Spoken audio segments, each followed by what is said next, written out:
Je vais évaluer le second degré avec mes élèves de première S, donc équation et forme canonique. Et j'aimerais un peu changer le format de mon évaluation, c'est-à-dire que j'ai beaucoup évalué les capacités calculées et représentées lors de mon premier devoir. Et j'essaie de les évaluer sur la capacité raisonnée, chercher, modéliser. Comment arriver à les évaluer sur ça sans les perdre dès le début, arriver à accrocher tout le monde sur un sujet. Alors tu serais davantage sur la compétence, donc les compétences cherchées, les compétences modélisées plus que représentées. Voilà, tout à fait. D'accord. On va faire aussi le point sur les formations que vous demandez.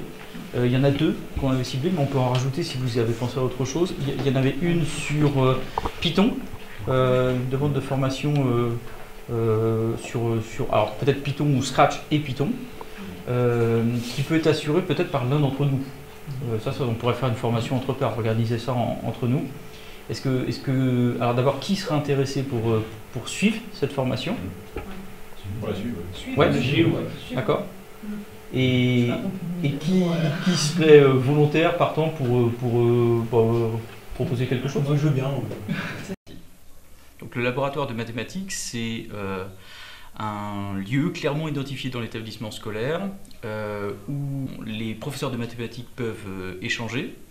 Des formations peuvent être organisées, qui sont choisies par les enseignants et qui sont réalisées soit entre pairs, soit en faisant intervenir des personnes de l'extérieur, donc des chercheurs. Alors, je suis parti d'une expérience célèbre, c'est la plus simple à laquelle on peut penser, c'est celle de la chute libre.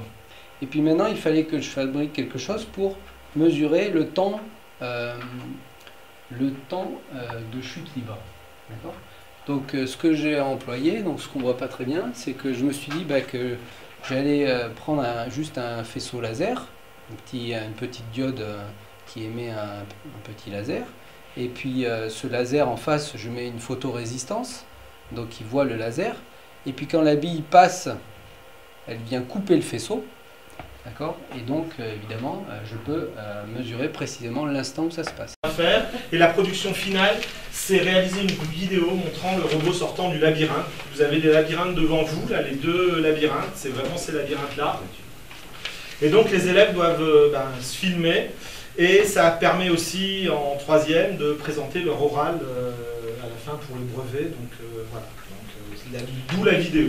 On a plein de partenaires qui sont faciles à contacter, tels que l'IREM, l'ESP, la Maison pour la Science, Centre Sciences, Animat, Audimat. Bref, il y a énormément de partenaires qu'on peut solliciter et pour mettre en place les actions du laboratoire de mathématiques. Pour que le laboratoire de mathématiques soit visible à la fois de l'intérieur mais également de l'extérieur, il y a un certain nombre de démarches à suivre. En ce qui concerne notre établissement, nous l'avons donc inscrit et validé au conseil d'administration. Il a été acté. Nous avons à la fois voté le lieu dans lequel il s'implantait, de quelle manière on allait y travailler, et ce que cela impliquait au niveau également de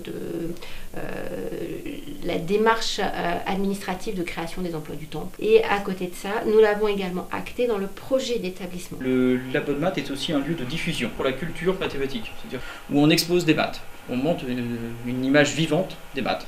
Le jeu de Joseph, c'est un jeu qui consiste à asseoir une personne sur deux et à essayer de deviner quelle personne restera debout en dernier. Ok, alors il faut qu'on décide qui s'assoit en premier, ça va être qui? Moi. D'accord, Charline. Et on est 10. Oui. Je crois que c'est moi qui vais rester debout. À la fin. Ok. Ouais. On essaye? Je m'assois.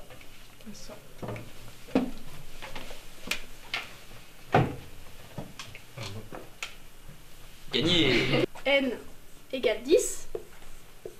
Pour trouver la dernière personne qui restera debout, on va décomposer N avec des puissances de 2. On va mettre dans N, donc dans 10, la plus grande puissance de 2 possible. 2 puissance 3 plus 2. Pour trouver la dernière personne qui restera debout, on va multiplier ce reste par 2. Donc 2 fois 2, c'est la quatrième personne qui restera debout.